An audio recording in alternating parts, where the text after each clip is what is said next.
অনেকে আইন হাতে তুলে নিচ্ছে, যাদের ব্যাপারে মানুষ সংঘবদ্ধ হয়ে আঘাত করছে, তারা জালিম। তবুও তারা আইন নিজের হাতে তুলে নেওয়া সংগত হচ্ছে কিনা? কেউ যদি অন্যায় করেও তারপর আইন হাতে তোলা জায়েজ নেই। কারণ এর মধ্য দিয়ে একটা সমাজ বিশৃঙ্খল হয়, এর মধ্য দিয়ে অনেক অন্যায়ের পথ সুগম হয়।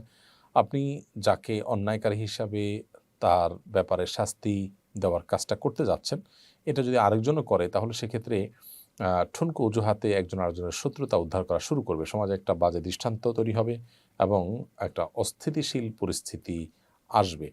নবী করিম সাল্লাল্লাহু আলাইহি সাল্লাম বিচার করতেন, বিচারের আলোকে শাস্তি কার্যকর হতো। কোরআনের যে বিধান আছে সেই বিধানের আলোকে সাহাবীরা যার যার মতো করে শাস্তি কার্যকর করতেন না। পরে নবী সাল্লাল্লাহু আলাইহি সাল্লামের কাছে আনা হতো, তিনি বিচার করতেন। পরবর্তীতে সাহাবীরা যখন খেলাফতের দায়িত্ব পেয়েছেন তারা বিচার করতেন, তার আলোকে বিচার করা হতো। তো বিচার প্রত্যেকটা ব্যক্তি যদি বিচার ভার নিজের হাতে তুলে নেন তাহলে সেক্ষেত্রে সমাজ বিশৃঙ্খল হবে, যেটা ইসলাম সমর্থন করেন এবং আমাদের জন্য একটা সুন্দর আবাসভূমির পথে যেটা সবচেয়ে বড় অন্তরায়গুলোর একটি। বিধায় কোনো যুক্তিতেই আইন নিজের হাতে তুলে নেওয়া আমাদের জন্য জায়েজ হবে না। তাসনুবা তৌরি আপনি লিখেছেন, বিয়েতে মহারণা হিসাবে ওমরা হজের খরচ ধার্য করলে বিয়ে বা মহারণা বৈধ হবে কিনা? বিয়েতে মহারণা হিসাবে ওমরা করানোর শর্ত যদি দেওয়া হয় যে স্বামী ওমরা করাবেন, তাহলে সেক্ষেত্রে সেটা অবশ্যই জায়েজ হতে পারে এবং এটা যেহেতু একটা ফিগারের মধ্যে আনার মতো বিষয়, তাহলে এইটি আপনার বিবাহের জন্য মহারণা হিসাবে ধার্য হতে পারে। বিবাহ বৈধ হবে এবং এই মহারণাও সঠিক বলে বিবেচিত হবে এবং এটি আদায় করতে হবে স্বামীকে। আমি যে সমস্ত প্রশ্ন দেখতে পাচ্ছি এর মধ্যে আর জুনায়েদ আহমেদ আপনি লিখেছেন, ভিসার ব্যবসা করা জায়েজ আছে কিনা? জায়েজ হলে কতটুকু মুনাফা করা যাবে? দেখুন, ভিসার ব্যবসা করা এটা মৌলিকভাবে নাজায়েজ কোনো কাজ নয়। আপনি একটি ভিসা উত্তোলন করেছেন বা কেউ উত্তোলন করেছেন, তার কাছ থেকে আপনি নিয়েছেন। এই ভিসা উত্তোলন করার ক্ষেত্রে যে পরিশ্রম হয়েছে, ফির বাইরেও সেটা দৌড়াদৌড়ি হয়েছে, সেগুলোর এগেনস্টে যদি তিনি এটা বিক্রি করেন, তো বিক্রি করতে পারেন। কিন্তু এখানে যদি ধরা যাক যে ২,০০০ সৌদি রিয়াল অথবা ২,০০০ মালয়েশিয়ান রিঙ্গিত এই ভিসাটা কিনতে লেগেছে বা ভিসাটা তুলতে লেগেছে, এটাকে আপনি ২৫,০০০ ৩০,০০০ রিঙ্গিতে বিক্রি করলেন। এত বেশি দামে বিক্রি করলেন যেটা আসলে অস্বাভাবিক। তো সেটা তো অবশ্যই অনৈতিক এবং নাজায়েজ। আর ভিসার ব্যবসার ক্ষেত্রে সবচেয়ে বড় যে গুনাহটা হয়ে থাকে সেটি হলো প্রতারণা। আপনি যে ভিসা কিনছেন এরপরে বিক্রি করছেন, সেখানে বাস্তবে এই ভিসার অধীনে যে ফ্যাসিলিটিসগুলো ভিসা যিনি প্রার্থী তিনি পাবেন তার চেয়ে বেশি বাড়িয়ে বলে আপনি ভিসার দাম বাড়ান এবং সেটাকে বেশি দামে বিক্রি করেন। এইরকম একটা প্রবণতা আমাদের সমাজে কিন্তু ব্যাপকভাবে চলমান আছে। তো সে সমস্ত প্রতারণা যদি যুক্ত হয় তাহলে সেক্ষেত্রে তার যে যথাযথ মূল্য একেবারে ভিসার ফি সহই যদি বিক্রি করেন বা তার সাথে সামান্য প্রফিট নিয়ে বিক্রি করেন, তারপরে সেটা নাজায়েজ এবং গুনাহ হবে প্রতারণার কারণে। অতএব এই ব্যাপারটিতে আমাদের সাবধান থাকতে হবে। আমরা অনেকেই আছি যে রিক্রুটিং এজেন্সির বিজনেস করি, ভিসার কেনাবেচার ব্যবসা করি। তো সেগুলোতে আমাদের এ জাতীয় প্রতারণা যেন কোনো অবস্থাতে না থাকে এবং সেখানে বাড়িয়ে বলার যে প্রবণতা সেটা যেন কোনো অবস্থাতে না থাকে। আল্লাহ তাআলা আমাদেরকে তৌফিক দান করুন।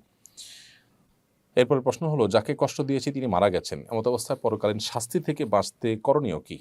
যাকে আপনি কষ্ট দিয়েছেন তিনি যদি মারা যেয়ে থাকেন তাহলে সেক্ষেত্রে পরকালীন শাস্তি থেকে বাঁচার জন্য আপনি তার জন্য আল্লাহর কাছে দোয়া করবেন, বেশি বেশি করে তার গুনাহের মাগফিরাত কামনা করবেন, মাফ চাইবেন তার পক্ষ হয়ে এবং তার পক্ষ থেকে সাদাকা করবেন এবং এমনভাবে নেক আমল করবেন যাতে আল্লাহ তাআলা পরিপূর্ণ আপনার উপর সন্তুষ্ট হয়ে যায়। তাহলে আল্লাহ তাআলা আপনার পক্ষ থেকে ওই ব্যক্তিকে কিয়ামতের সন্তুষ্ট করবেন। এরকম বিভিন্ন বর্ণনা পাওয়া যায় যে কিছু মানুষের অধিকার আল্লাহ তাআলা কিয়ামতের ময়দানে ওই যে ব্যক্তির কাছে রয়ে গেছে সেই ব্যক্তিকে ডেকে তাকে আল্লাহ তাআলা মাফ করে এর অধিকার আদায় করে নিবেন। তো এই বিষয়টি নির্ভর করে যে আপনি আল্লাহকে কতটা সন্তুষ্ট করতে পেরেছেন, কতটা নিজেকে সংশোধনের পথে আনতে পেরেছেন। হাসানুল সিয়াম আপনি লিখেছেন, শুনেছি কেউ নেশাগ্রস্ত হলে ৪০ দিন ইবাদত কবুল হয় না। এখন প্রশ্ন হলো, কেউ নেশা করার পর ৪০ দিন না হওয়ার আগেই যদি তার ভুল বুঝতে পারে এবং তওবা করে ফিরে আসতে চায় তবে কি সে ইবাদত করতে পারবে? প্রথম কথা হলো, ইবাদত তো করতেই হবে তাকে। পারবে মানে কি? ইবাদত করতে শুধু পারবে না, ইবাদত করাটা তার জন্য আবশ্যক। ৪০ দিন ইবাদত কবুল হবে না এই ভেবে তিনি যদি ৪০ দিন নামাজ পড়া বাদ দিয়ে রাখেন তাহলে তো ডাবল গুনাহ হবে তার। কবুল না হওয়ার ২ টা অর্থ আছে। ইবাদত কবুল না হওয়ার একটা অর্থ হলো যে আল্লাহ সুবহানাহু ওয়া তাআলার কাছে সেটা একটা অর্থ হলো যে বিশুদ্ধই হবে না। আরেকটা হলো যে ইবাদত করেছেন সেটা কাগজে কলমে বিশুদ্ধ হয়েছে, বাট আল্লাহ তাআলার কাছে সেটা অ্যাকসেপ্টেবল হবে না। তো এখানে নেশাগ্রস্ত হলে ৪০ দিন ইবাদত কবুল হবে না মানে দ্বিতীয়টা উদ্দেশ্য, অর্থাৎ আপনি সঠিকভাবে যথাযথভাবে করে থাকলে আপনার নামাজ হয়ে গেছে, বাট আল্লাহর কাছে সেটা কাউন্টেবল হবে না, অ্যাকসেপ্টেবল হবে না। এখন প্রশ্ন উঠতে পারে আল্লাহর কাছে অ্যাকসেপ্টেবল না হলে করে লাভ কি? উত্তর হবে যে আপনি করে দায়মুক্ত হলেন অন্তত। আপনাকে আল্লাহ নির্দেশ করেছেন, নির্দেশ পালন করেছেন। সেই কাজটা অন্তত হয়েছে। আল্লাহ কবুল কি করলেন না সেটা তো আরেকটা বিষয়। তো এইজন্য এরকম পরিস্থিতিতে নামাজ বা অন্যান্য ইবাদতগুলো আমাদের ঠিক অব্যাহত রাখতে হবে। স্কুলে শিক্ষকদের ট্রেনিংয়ের জন্য কয়েক হাজার টাকা করে আসে। আগে ট্রেনিং হতো এবং সেই খাতেই ব্যয় হতো। এখন ট্রেনিং না দিয়ে আমাদের থেকে ট্রেনিং হয়েছে বলে স্বাক্ষর নেওয়া হয় আর টাকা দিয়ে দেয় আমাদেরকে। এই টাকা নেওয়া যাবে কিনা? সম্পূর্ণ প্রতারণা এবং নাজায়েজ কথা এবং গুনাহের কথা। এটা যারা করছেন তারা গুনাহগার হচ্ছেন, আপনারাও গুনাহগার হচ্ছেন। কারণ মিথ্যা, প্রতারণা, জালিয়াতি, অন্যায়ভাবে অর্থ নেওয়া অনেকগুলো গুনাহ এখানে জড়িত আছে বিধায় এ ধরনের কাজের কোনোভাবে শরিক হওয়া যাবে না। যদি আপনি ক্ষতিগ্রস্ত হবেন, তারপর আপনি মিথ্যা স্বাক্ষর করবেন না। নিজেকে সর্বোচ্চ সততার উপরে রাখার জন্য সংগ্রাম চালাতে হবে। এটাই দ্বীনের গুরুত্বপূর্ণ একটা বিধান এবং দ্বীনের মূল স্পিরিট এখানে আমাদেরকে জাহির করতে হবে। বিশেষ করে এই সততার প্রশ্নে যদি আমরা আপোস করে ফেলি, তাহলে আর আসলে ইবাদত বন্দেগী অন্য নফল আমল করে আল্লাহ তাআলার কাছে পার পাওয়া কিয়ামতের ময়দানে খুব কঠিন হবে। এই বিষয়গুলো খুবই স্পর্শকাতর এবং বান্দার হক সংশ্লিষ্ট বিষয়। রহমতুল্লাহ রিফাত আপনি লিখেছেন, হুজুরদের বেতন একদম কম। এই টাকা দিয়ে কিছুই হয় না, পাশাপাশি কি কোনো কাজ করতে পারি? অবশ্যই মসজিদে যারা ইমাম, মুয়াজ্জিন, খাদিম হিসাবে কাজ করছেন, তারা মসজিদের চাকরির পাশাপাশি বা মসজিদের দায়িত্ব পালনের পাশাপাশি তাদের অন্য কোনো হালাল পেশা থাকাটা দোষণীয় নয়, বরং প্রশংসনীয়।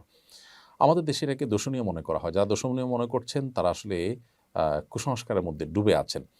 ইমাম সাহেব, মুয়াজ্জিন সাহেব, খাদিম সাহেব তারা মসজিদ থেকে যে টাকা পাচ্ছেন, প্রথমত সেটা তাদের জন্য সাফিসিয়েন্ট নয়। এই সমাজে সম্মানজনকভাবে চলা তাদের জন্য কঠিন।